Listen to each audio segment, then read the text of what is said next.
These are the ruins of her sugar plantation, the reason he reinstated slavery for her. France created a new slavery museum in Guadeloupe, Memorial Act. And these are the things for which we are known: the sugar, the indigo, the cotton, tobacco, and gold.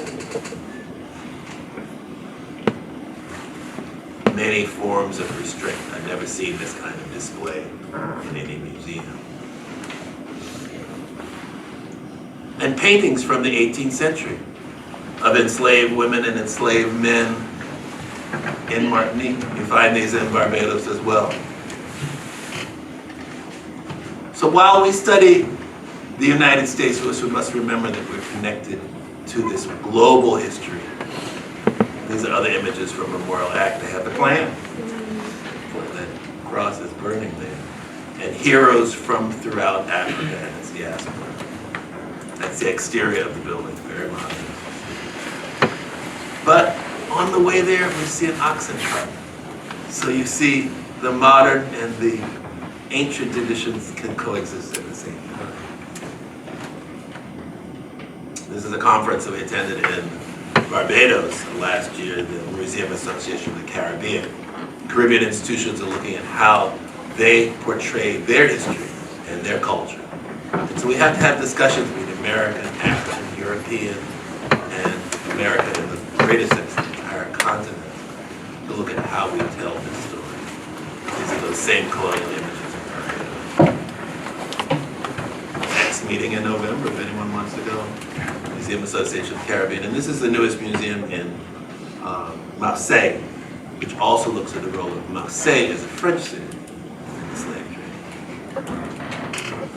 It's a conference in Switzerland, and I took a group from Tulsa. My father went to high school in Tulsa, and Tulsa is coming up on the centennial of the Tulsa Race Massacre in 1920, from 1921.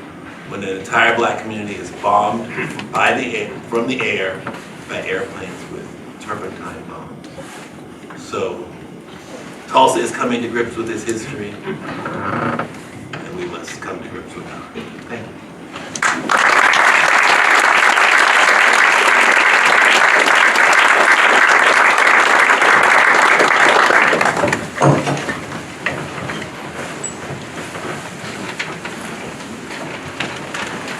That was terrific. Thank you. Sort of, I don't know, I don't have visuals, and I don't have this great story.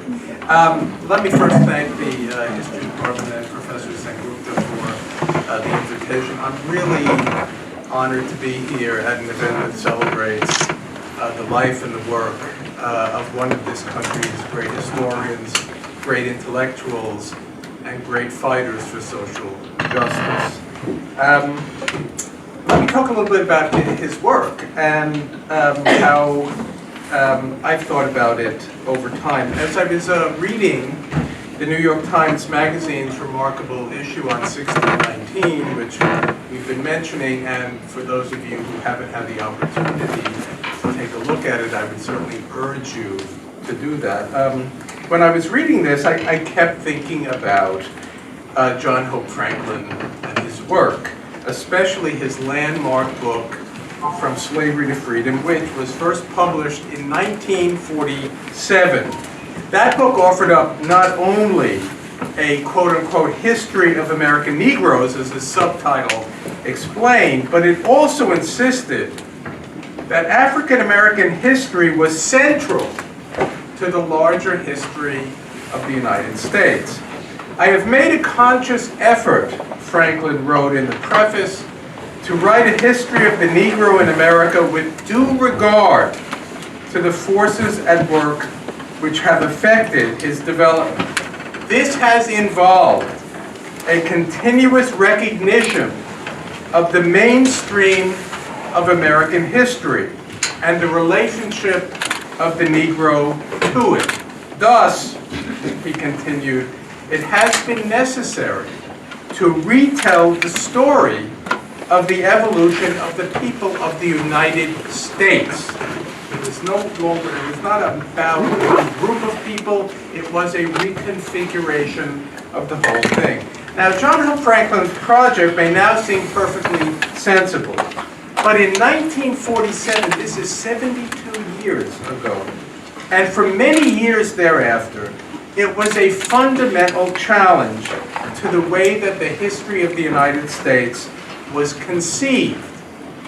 The major works of American history, academic and popular alike, barely mention slavery, barely mention emancipation, barely mentioned race, barely mentioned Jim Crow, and at best, they relegated African Americans to the distant margins of their accounts and regarded them as disembodied figures who were acted upon. Even those scholars and writers of more humane and liberal sensibilities largely accepted the perspective of apologists of slavery and white supremacy, who placed people of African descent on the lower rungs of civilization, very much in need of tutelage, and having no history that white people were bound to respect. This, despite the pioneering scholarship of Carter Woodson, of Charles Wesley, of Luther Porter Jackson, and of W.E.B. Du Bois, among others, scholarship which was clearly being ignored. But from slavery to freedom was not possible to ignore, especially as civil rights activism exploded and demanded that Americans confront their own history of enslavement, racial repression, and discrimination in its many forms. But perhaps even more, From Slavery to Freedom called for a more capacious type of history than most anyone was then practicing. John Hope Franklin acknowledged the role, as he put it, that dominant personalities could play in the large history he would lay out. Yet he also recognized, and I quote, proper consideration for anonymous as well as outstanding people. This was required. The history of the Negro in America is essentially the story of nameless millions who have sought adjustment in a new and sometimes hostile world, he wrote. Before social history was on the horizon, and before the concept of agency was being discussed, John Hope Franklin was there. Now, young historians like myself, and some of us were young at some point, so long ago, but there was that time. Young historians like myself were quickly caught up in the energies and excitement, caught up in the questions and possibilities that John Hope Franklin's work had and would continue on many fronts to spark.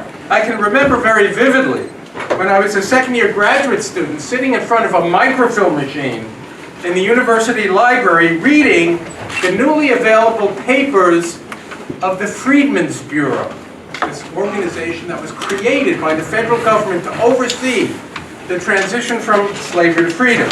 I was interested in the transition from slave to different forms of labor after emancipation, and I was looking at reports, hundreds of reports that were coming out of the South, that were filed by Freedmen's Bureau agents in the state of Mississippi in particular. Those reports included many hundreds of labor contracts that I was poring over and trying to understand the sort of regime that was now unfolding. Looking at the hours people had to work, the pay and shares of the crop or cash wages that they could receive, the supervision or surveillance that they were put under, the composition of labor force on plantations and farms, housing, provisions, and so on. But I also discovered that freedmen and freedwomen were acting in political ways that I couldn't have anticipated.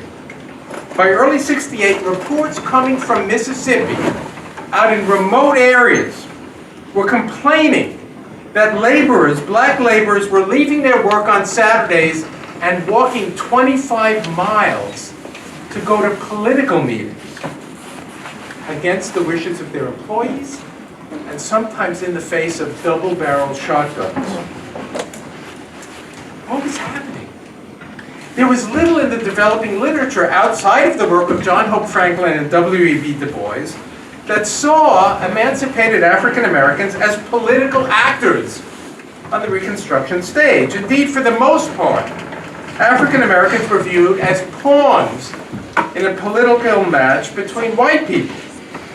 After all, enslaved men and women were outside of the formal arenas of civil and political life, denied personhood, let alone rights.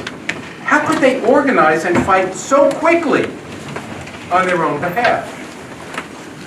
Now, the evidence from these records, which are now available quite easily, initially confounded me, but before long it raised new questions. First, about African American political activism during Reconstruction, and then about its duration once Reconstruction regimes toppled in one former Confederate state after another. How much was the political landscape, in fact, being reshaped by newly enfranchised blacks? How did they tip the balances of power in a world where they had previously been enslaved? What did it mean not only to sit in state legislatures, but also to win local offices that controlled county treasuries, labor relations, judicial proceedings, and law enforcement? And how were the solidarities created that fired African American political engagement? I mean, walking 25 miles under threat of violence was no small action. I mean, many people in this country have a hard time getting to the polls on election day, maybe if it's raining, right? I mean, it was a stunning thing to read and recognize what a different political commitment and a different political culture it was. And what enabled them to achieve electoral victories, which they did in many places. And yet there was a larger question that the evidence posed, one that demanded a look back in time. The solidarities and awareness that freed men and freed women displayed in 1868 that I was reading about in these reports, once the formal franchise was extended, could not possibly have come into being, could not possibly have been learned and tested in the very short time following emancipation and Confederate defeat. It must have had deep roots in the experience of their enslavement, suggesting that slaves, although they had no standing in civil or political society officially, that slaves constructed a politics of their own, and one that connected day-to-day struggles on the ground with wider developments in the South, in the country, and indeed in the larger Atlantic world, more generally.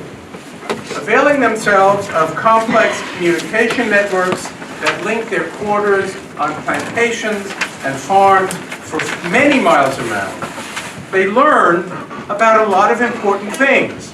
They learned about potential allies near and far, about cracks in the unity of the master class, about movements afoot to abolish slavery in the United States and elsewhere, and about battles won and lost, not least about the Haitian Revolution.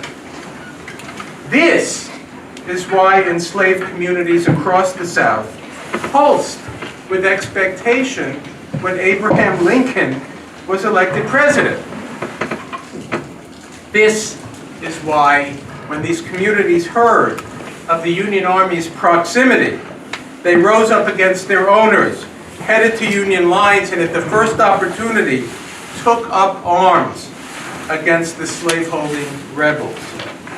And this is why, during the war, they demanded citizenship, political rights, and access to land. Why the United States would see, in the early phases of what we call Reconstruction, the most radical democratic moment in American history. Now, it should, of course, be said that John Hope Franklin had already made his way into this territory of inquiry and interpretation. He had written books on the Emancipation Proclamation in 1963, before very many people were thinking hard about it. He had written on Reconstruction in 1961, when the Dunning School, which is a kind of birth of a nation view of Reconstruction, was still widely current. And with Lawrence Schweniger, he had written on runaway slaves in 2000, whom they called rebels on the plantation. Historians like myself, that is, effectively picked up the scholarly ball that he had tossed our way and ran with it as best and as far as we could. Now my guess is that if John Hope Franklin had had the opportunity to read 1619, he would have done some pushing back. The claim in 1619 is that this is where the origin story of the United States ought to begin, because this is the founding moment of slavery in the United States. He would have pushed back a little bit, as early as the very first edition of From Slavery to Freedom, and in every subsequent edition to this day. He argued that 1619 was not the indelible marker that the Times issue made it out to be. He argued, and this is at a point when archival research was really limited, and there were very few monographs on the subject out there. He argued that for most of the 17th century, uncertainty and instability defined the development of slavery and race in colonial North America. He argued that much of the labor force in the tobacco and wheat fields of the Chesapeake was still being done by white indentured labor. That the first Africans to the Chesapeake may have arrived as slaves, but that some eventually were able to claim their freedom, that some assumed the status of indentured servants, that some joined hands with white servants in acts of resistance and rebellion. The later scholarship of historians like Edmund Morgan, Ira Berlin, and many others validated and built upon what John Hope Franklin suggested a quarter century before.